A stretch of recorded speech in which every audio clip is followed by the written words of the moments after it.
J'espère que vous allez bien et j'espère que ce temps d'enseignement va pouvoir être profitable à chacun d'entre nous. J'ai un petit test pour vous. Est-ce que vous connaissez le personnage à droite de la photo? Non? Et celui à gauche? George Clooney? Ouais. Un autre test. À gauche, vous connaissez? Stallone, Rambo, à droite? Toujours pas, ça vous dit rien? Ah mince. Bon, on va y arriver. À gauche, vous connaissez? Oui, c'est qui? Ben Affleck. C'est les dames qui répondent le plus vite, hein, j'ai remarqué. Hein, je ne sais pas pourquoi. Et à droite, toujours pas, ça vous dit rien. Bon, une dernière, on va tester. Là, à gauche. Matt Damon, bien entendu. À droite.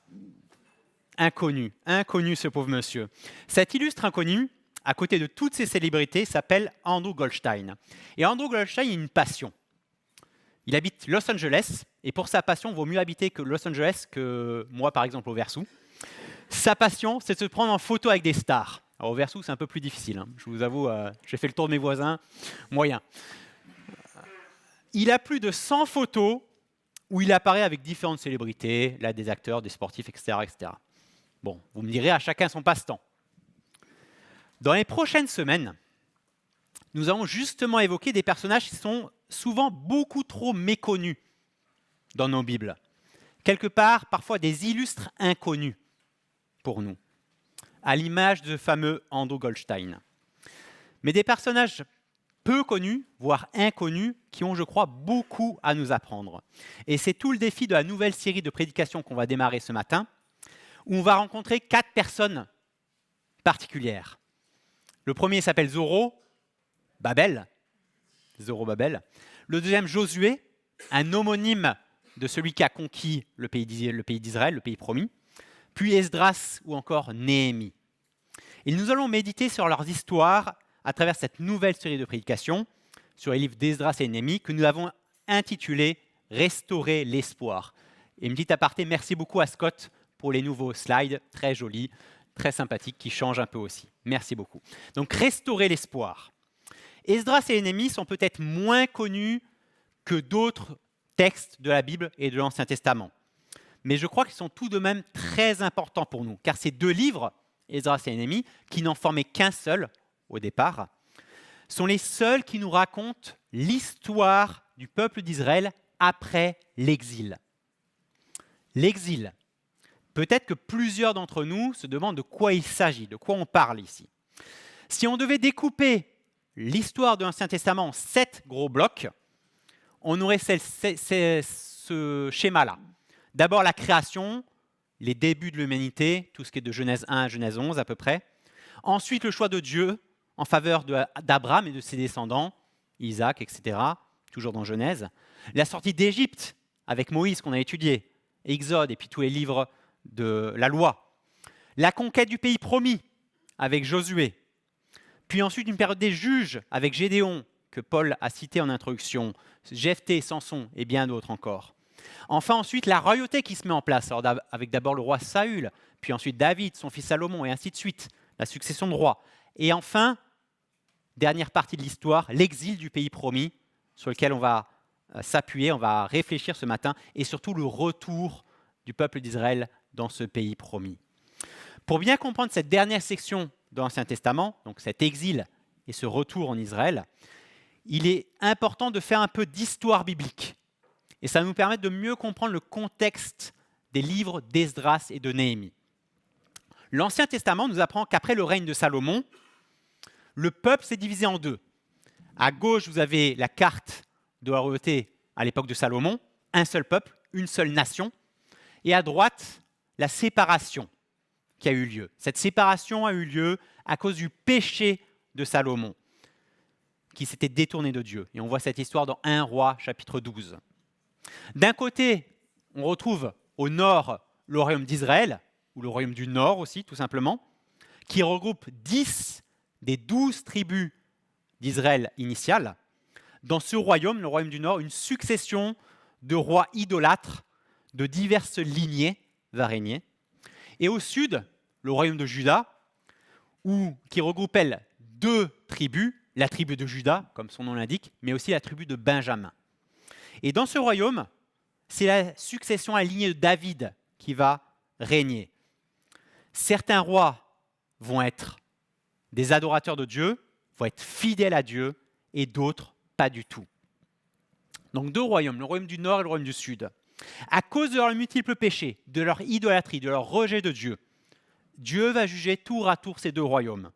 D'abord le royaume du nord, dont toute la population va être déportée par l'Assyrie, l'empire qui dominait à ce moment-là le Moyen-Orient, l'Assyrie, en 722 avant Jésus-Christ.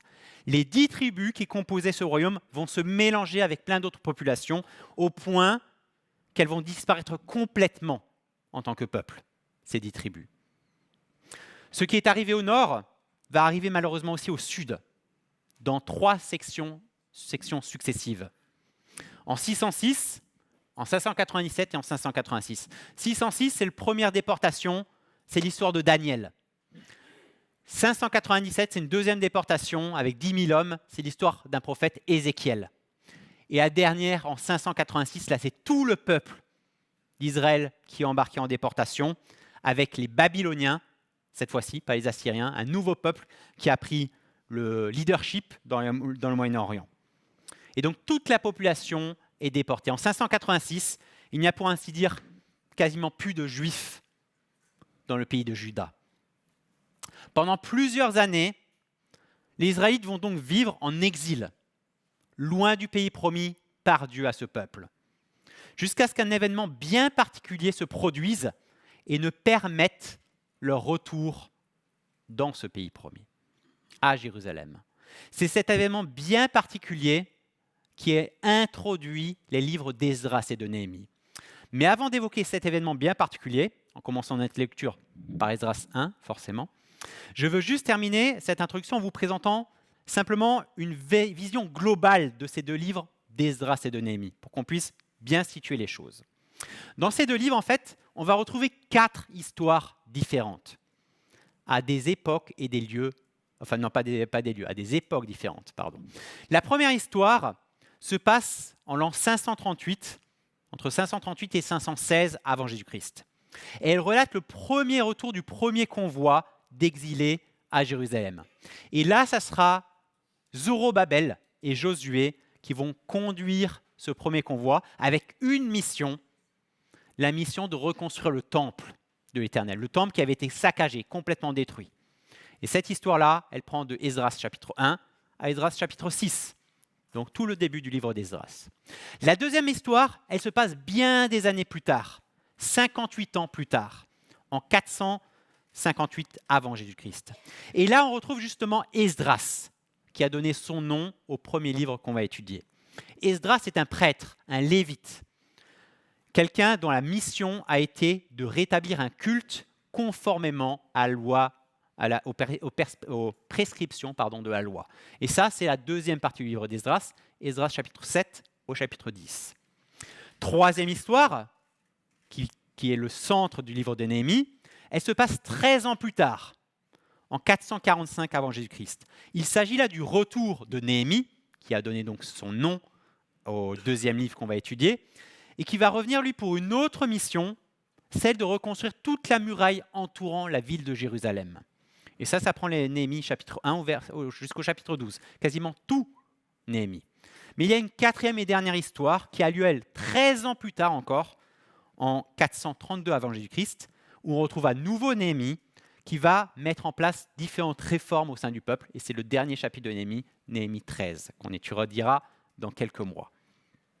Ces deux livres, quand on regarde, couvrent une période de 106 ans, plus d'un siècle, entre 538 et 432 avant Jésus-Christ.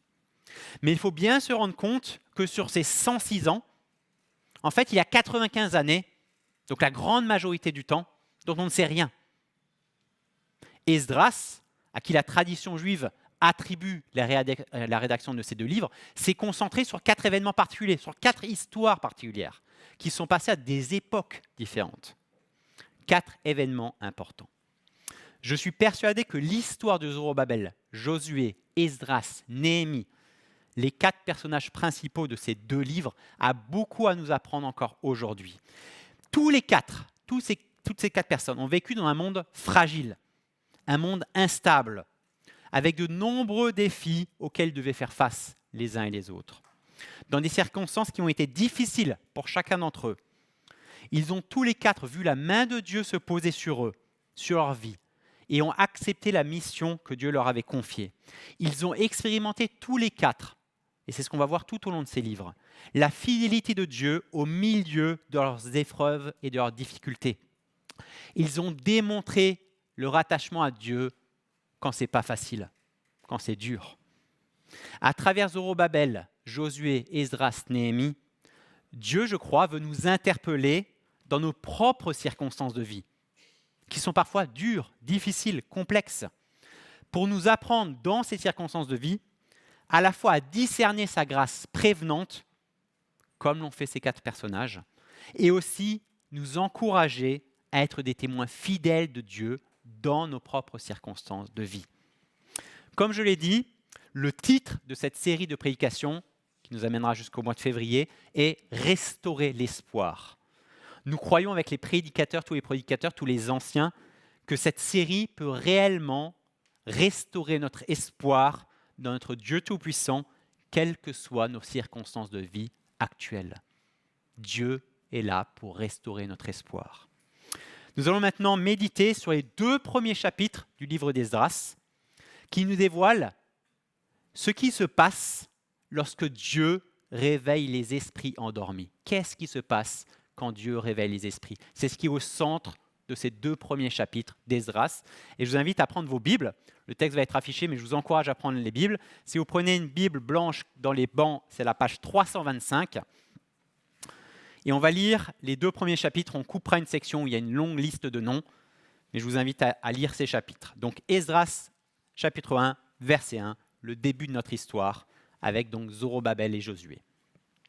La première année du règne de Cyrus sur la Perse, l'Éternel réveilla l'esprit de Cyrus, roi de Perse, afin que s'accomplisse la parole de l'Éternel prononcée par la bouche de Jérémie, et il fit faire de vive voix, et même par écrit, la proclamation que voici dans tout son royaume.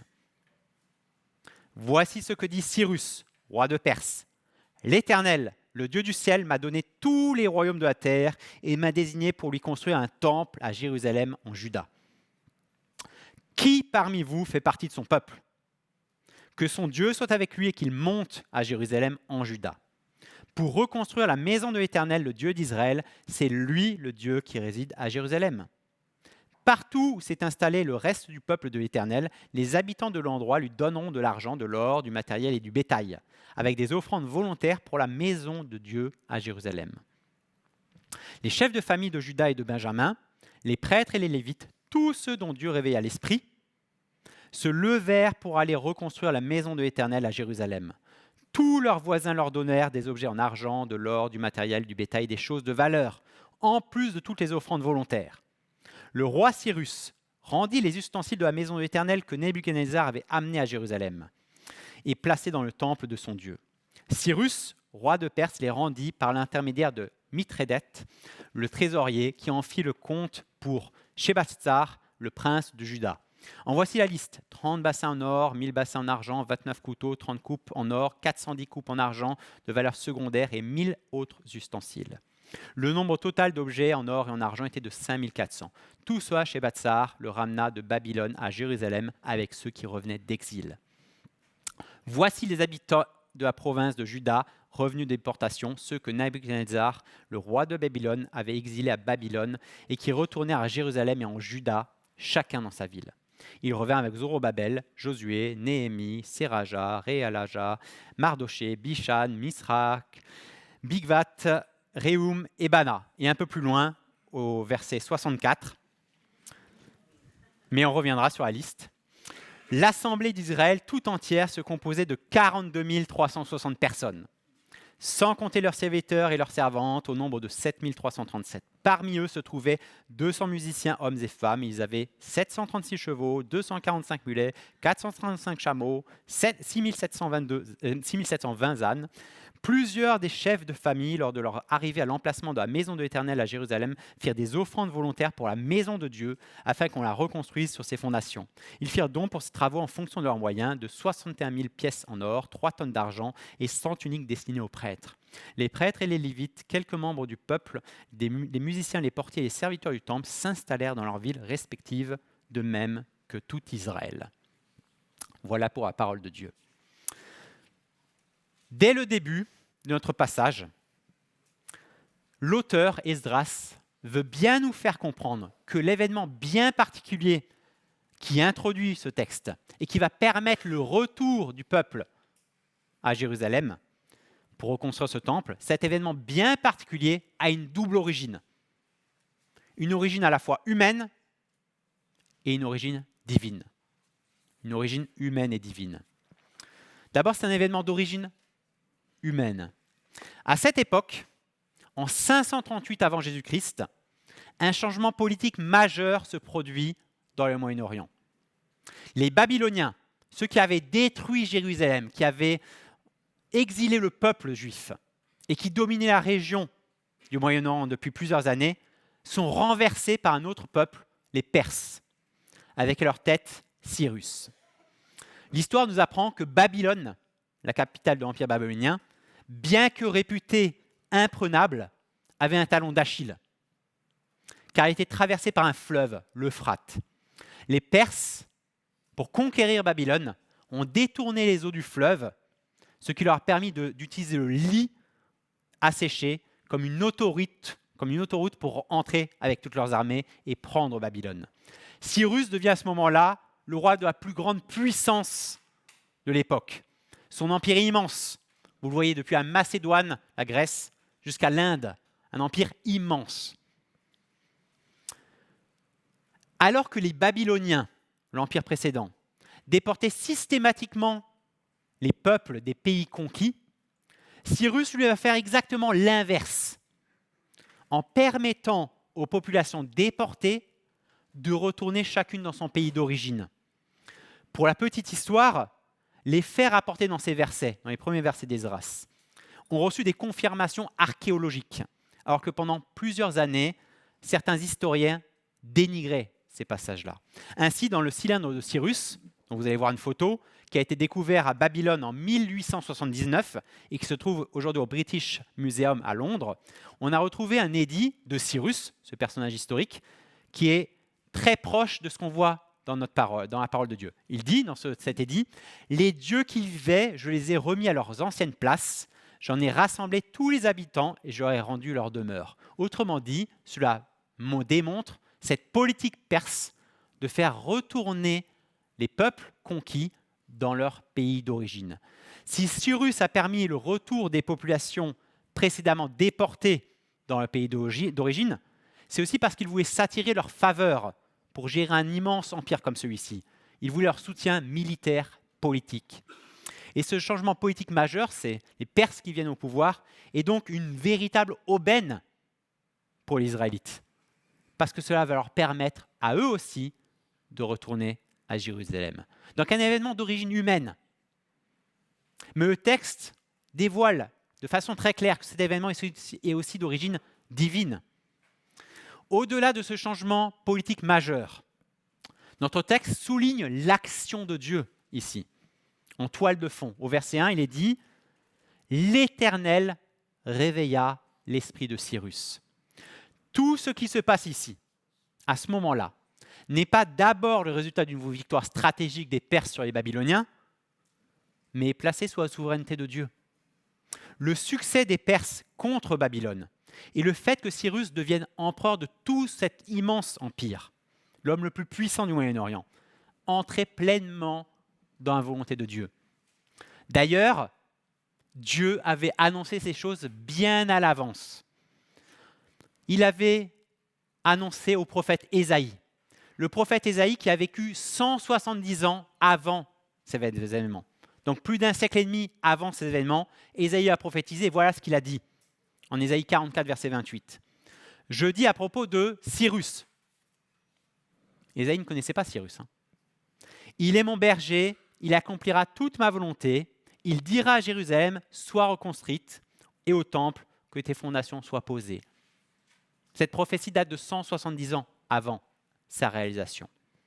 Le verset 1 nous dit également que le réveil de l'esprit de Cyrus par Dieu a pour objectif d'accomplir une autre prophétie, une prophétie de Jérémie.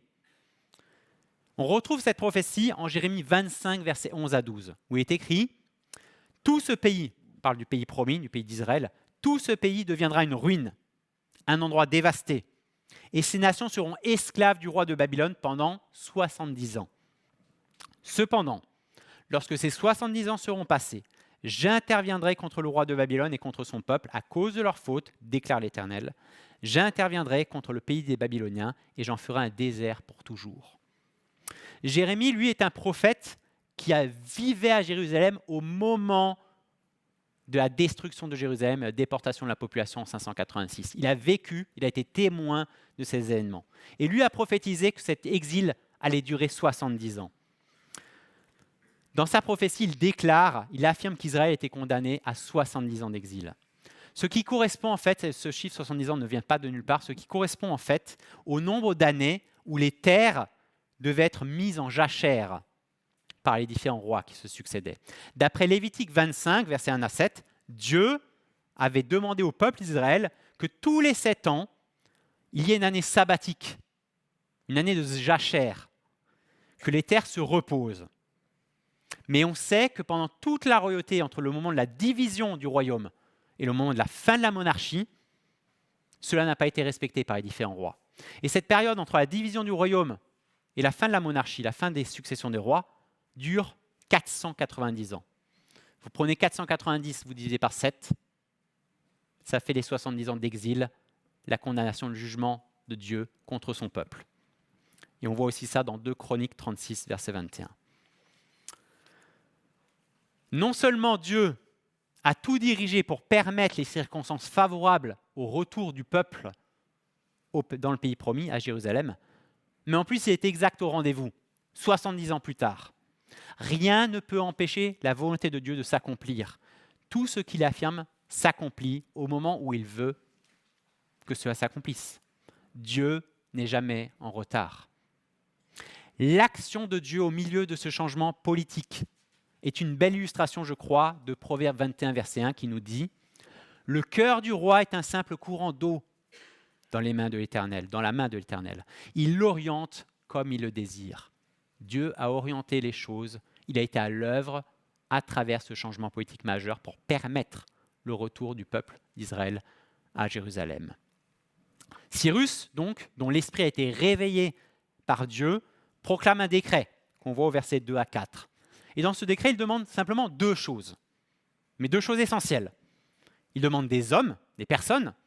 Il faut que des Israélites se mobilisent pour retourner à Jérusalem depuis la Perse où ils sont. Et il demande des moyens.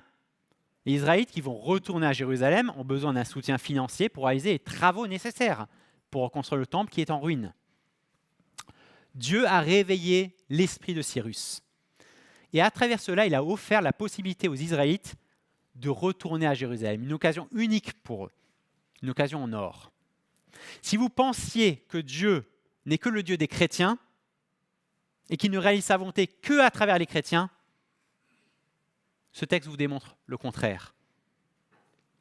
Dieu peut intervenir même au travers de personnes qui ne le connaissent pas en tant que sauveur personnel, comme c'est le cas de Cyrus. Dieu est souverain sur toutes choses, sur les chrétiens comme les non-chrétiens, sur ceux et celles qui croient en lui comme sur ceux et celles qui ne croient pas en lui. Dieu est souverain. De la même manière que Dieu a offert une occasion en or aux Israélites pour retourner à Jérusalem, il peut aussi nous offrir à nous, encore aujourd'hui, des occasions en or pour agir pour son royaume. C'est à nous, je crois, d'être attentifs dans nos propres vies aux occasions en or que Dieu nous offre. Une possibilité de témoignage auprès de quelqu'un qui ne connaît pas encore Christ, une aide concrète envers un frère ou une sœur dans le besoin, ou encore une parole d'encouragement, de consolation dans un temps particulier pour quelqu'un, par exemple. Et vous pourrez ajouter plein de choses. Les occasions que Dieu nous offre, à l'image de cette occasion qu'il a offert aux Juifs de retourner à Jérusalem. Dieu a réveillé l'esprit de Cyrus, mais Dieu a réveillé également l'esprit des Israélites. De la même manière, au verset 5, l'auteur nous dit que Dieu a aussi réveillé l'esprit des chefs de famille de Juda et de Benjamin, des prêtres, des Lévites. Dieu ne s'est pas contenté de réveiller l'esprit de Cyrus pour offrir cette occasion en or, cette possibilité au peuple juif de retourner à Jérusalem pour aller reconstruire le temple, mais Dieu a aussi réveillé l'esprit des Israélites pour qu'ils répondent à cet appel. On pourrait croire, on pourrait penser qu'il est assez logique pour les Israélites de retourner à Jérusalem. Mais en fait, ce n'est pas si évident que cela. Les Israélites, on l'a vu, vivent à Babylone depuis 70 ans. 70 ans. 2 générations sont passées, presque 3. Une habitude s'est installée pour eux.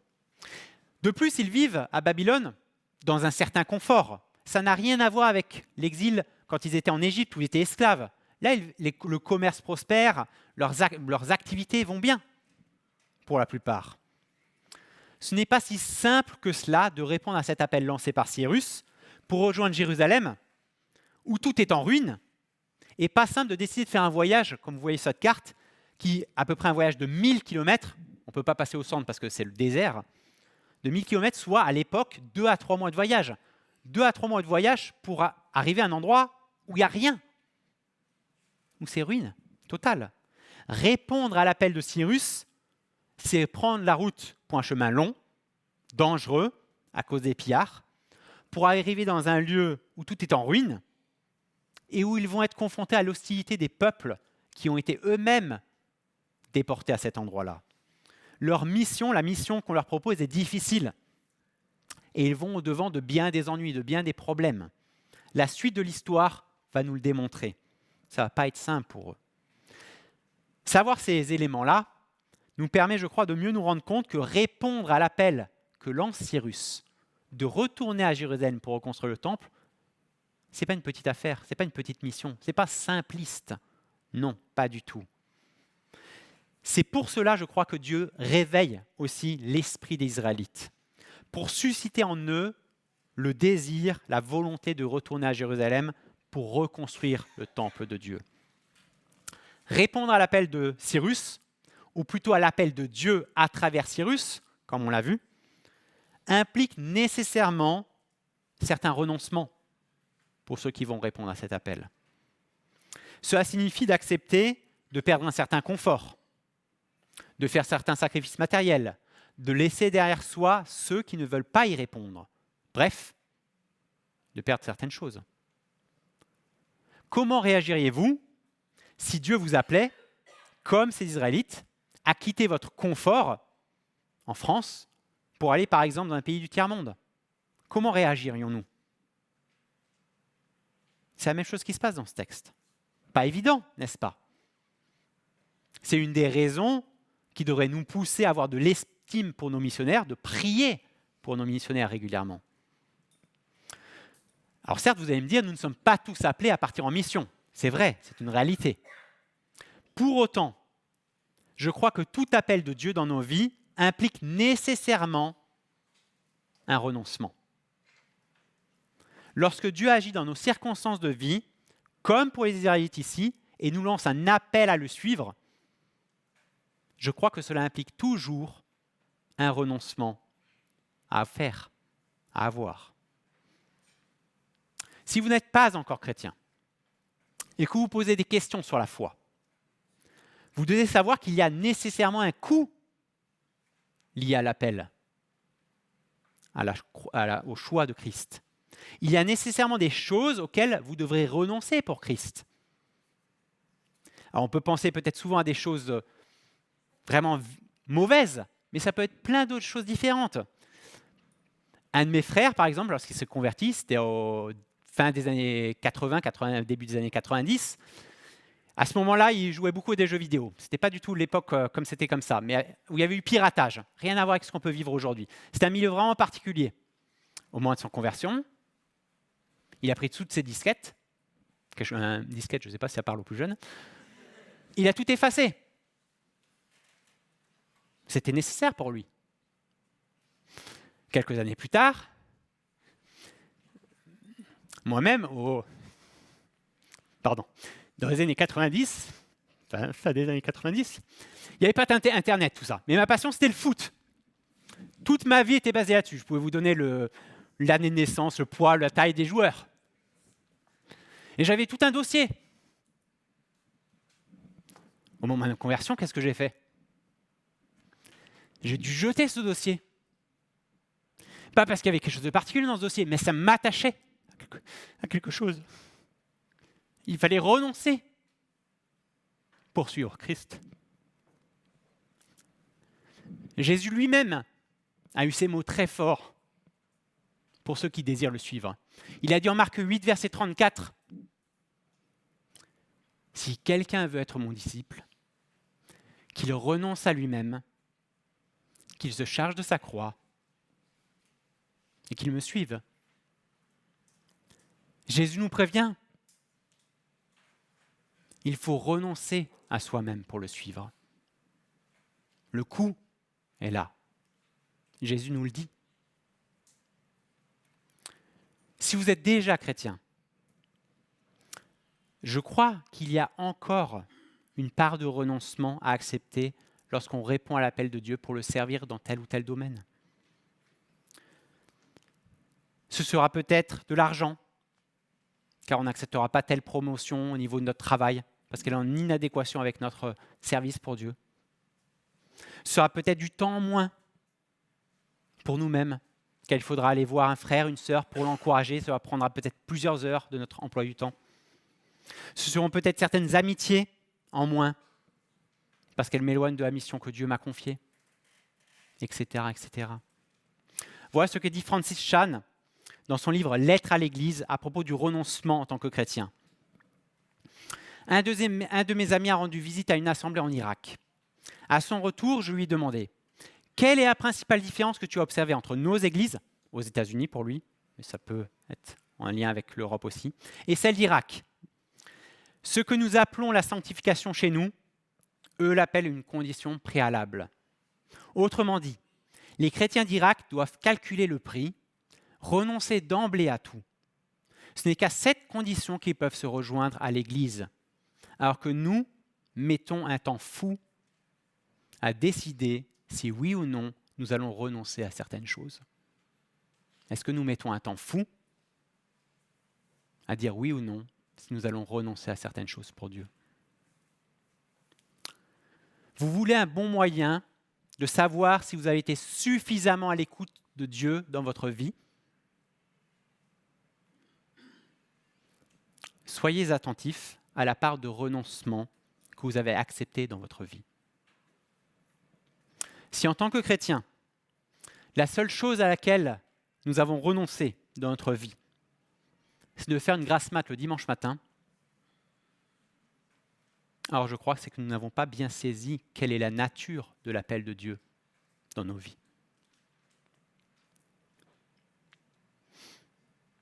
Et que nous devons prier pour que Dieu réveille notre esprit. Attention, à l'opposé, si vous avez été capable de nombreux renoncements pour Dieu, n'oubliez jamais que la raison ultime de vos renoncements ne réside pas dans votre esprit de sacrifice, dans votre capacité de service propre. La raison ultime de vos renoncements pour Dieu réside dans le fait que c'est Dieu qui a réveillé votre esprit pour vous mettre à son service. En Esdras 2, versets 64 à 65, la fin des versets qu'on a lus, il est indiqué qu'environ 50 000 hommes et femmes, sur le tiers de Grenoble, partent pour Jérusalem. Ce n'est pas une petite caravane, c'est beaucoup de monde, 50 000 hommes. Dieu a réveillé l'esprit de ces personnes qui ont répondu à son appel. 50 000, c'est beaucoup, mais c'est peu aussi à la fois. Parce que d'après les spécialistes, on estime que presque 2 millions d'Israélites vivaient en exil à ce moment-là. 50 000 hommes sur 2 millions de personnes répondent à l'appel de Dieu. 1 sur 40 répondent à l'appel de Dieu à ce moment-là. Beaucoup ont refusé parce qu'ils n'étaient pas capables de renoncer à leur sécurité, à leur confort pour affronter l'inconnu.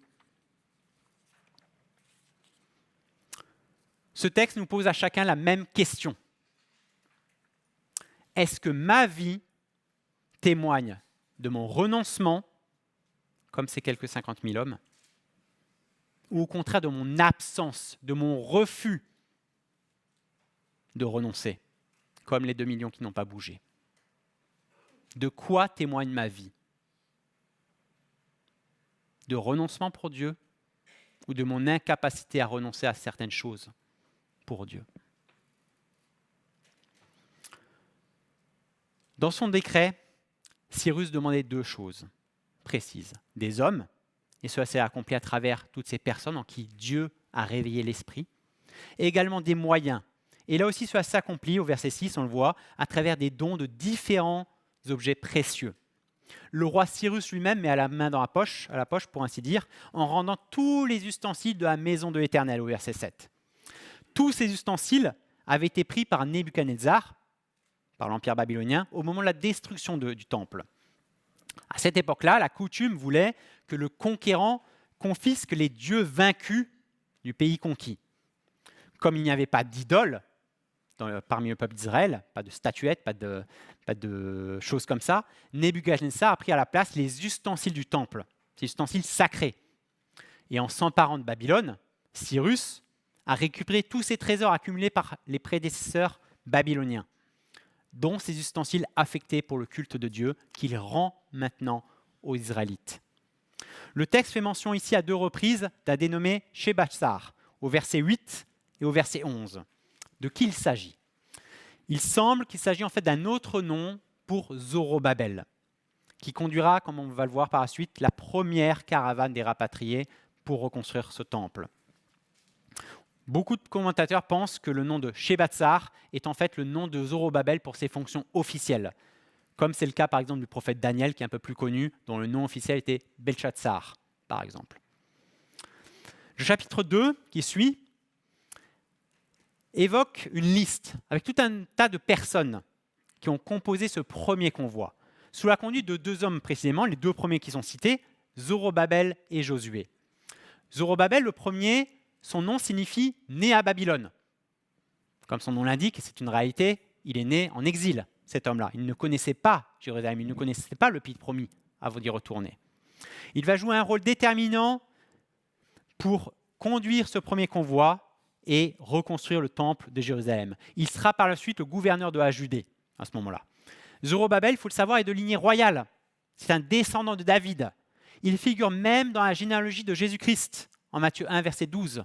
C'est un ascendant de Jésus. Il est le représentant ici du pouvoir politique à ce moment-là. À ses côtés, son fidèle compagnon, Josué, lui, est de la lignée des grands prêtres. C'est le petit-fils d'un certain Séraja, le dernier grand prêtre avant l'exil, qui a été exécuté au moment de la destruction de Jérusalem par Nabuchodonosor. Il est lui le représentant du pouvoir religieux. Vous avez Zorobabel, le représentant du pouvoir politique, et Josué, le représentant du pouvoir religieux, qui tous les 2 vont aller reconstruire le temple avec 50 000 hommes. Après les noms des responsables, il y a toute une liste de noms que je n'ai pas cités, avec plein de noms qui nous semblent fastidieux, tels que Asgad, Shallum, Barkos, Hashum, ou Hachum, je ne sais pas. C'est la première, cette liste-là, c'est la première des 3 listes qu'on retrouve dans le livre d'Esdras. La toute première. Donc il y en a encore 2 autres. Une telle liste peut nous sembler bien fastidieuse, bien futile, bien ennuyant, après tout. Mais on voit en tout cas à travers cette liste, je crois, que Dieu a voulu nous rapporter avec minutie le nom ou l'origine de tous ceux et toutes celles qui sont partis pour reconstruire le temple. Dieu ne s'est pas contenté de faire apparaître les responsables d'ailleurs, mais il cite plein de catégories de personnes. Au verset 2, il cite les hommes du peuple. Au verset 36, les prêtres. Au verset 40, les lévites. Au verset 42, les descendants des portiers. Au verset 43, les serviteurs du temple. Et au verset 55, les descendants et serviteurs de Salomon. toutes les catégories de personnes qui sont parties, Dieu les cite et évoque leur origine ou leur nom.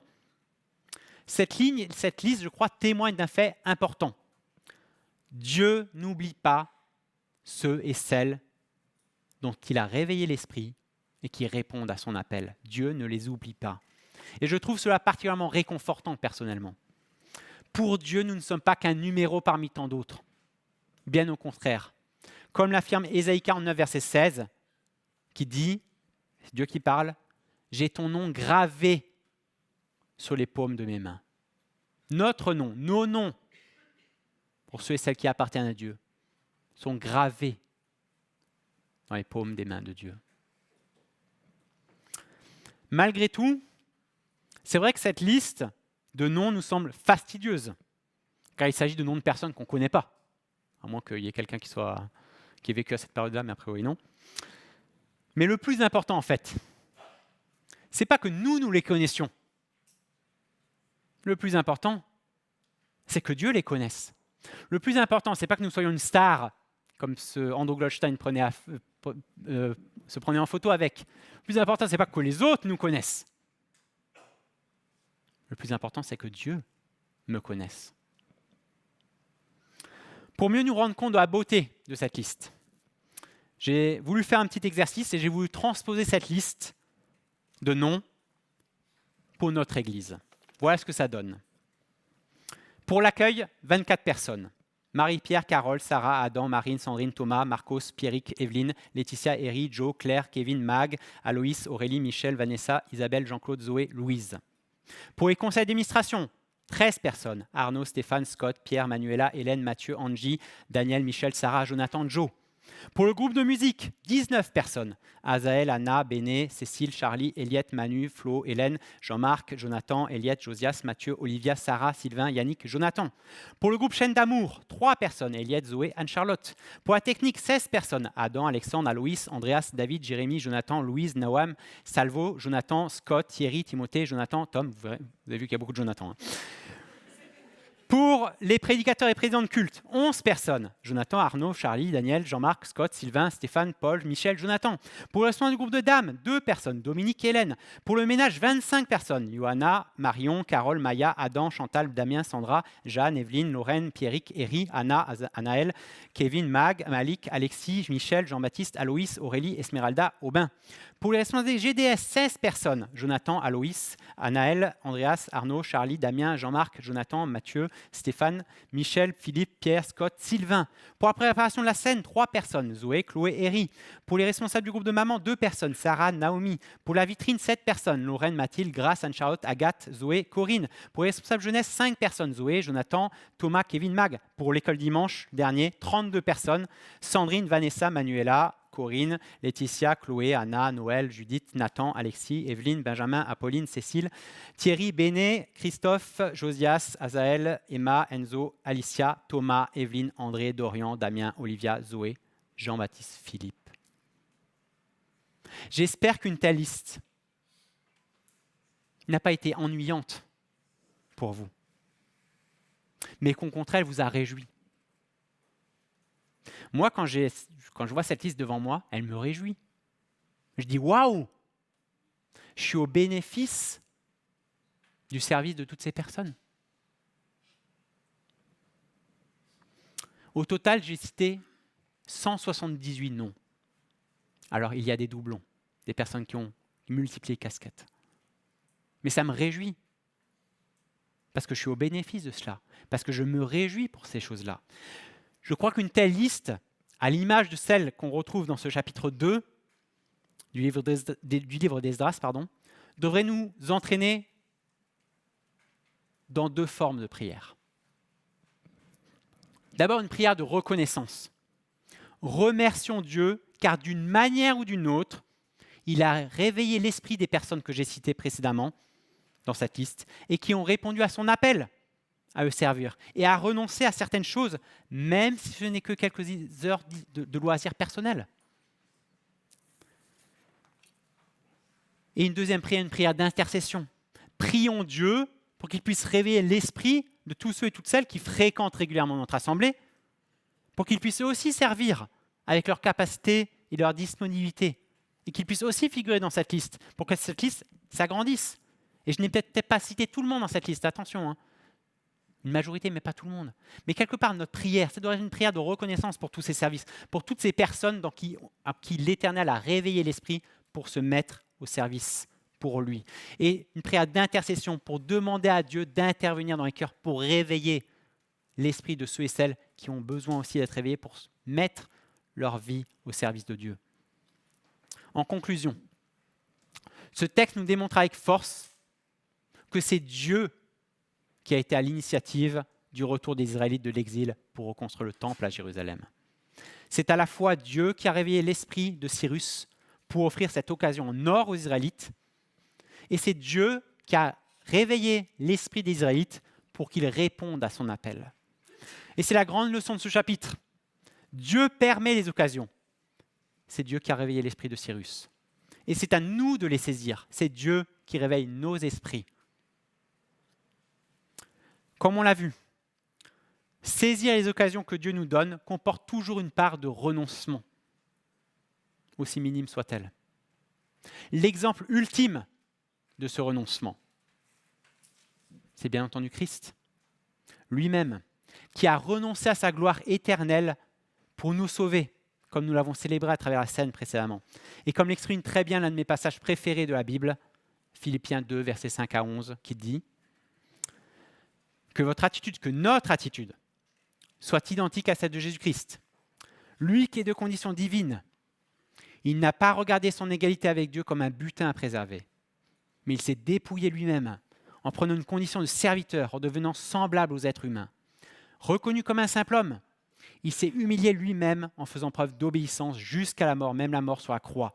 C'est aussi pourquoi Dieu l'a élevé à la plus haute place, lui a donné le nom qui est au-dessus de tout nom, afin qu'au nom de Jésus, chacun plie le genou devant le ciel, sur la terre et sous la terre, et que toute langue reconnaisse que Jésus-Christ est le Seigneur, à la gloire de Dieu le Père. Que notre Sauveur et Seigneur, le modèle ultime de renoncement, qui a accepté la mission que le Père lui avait confiée, puisse parler à nos cœurs aujourd'hui et nous entraîner à sa suite pour que nous puissions à notre tour, avec nos capacités, nos possibilités aujourd'hui, et surtout avec son aide et son soutien à lui, nous aussi répondre à l'appel de Dieu dans nos vies, quel que soit cet appel. Que nous puissions répondre à cet appel en étant capables de renoncer aux choses qui nous empêchent pour le moment de répondre à cet appel favorablement. Prions que Dieu réveille nos esprits. Nous puissions avoir un temps maintenant où nous puissions vraiment prendre ce temps de prier chacun pour soi-même, pour que Dieu réveille nos esprits là où il y a besoin que nous devions être réveillés. Amen. Prenons un temps et Paul poursuivra.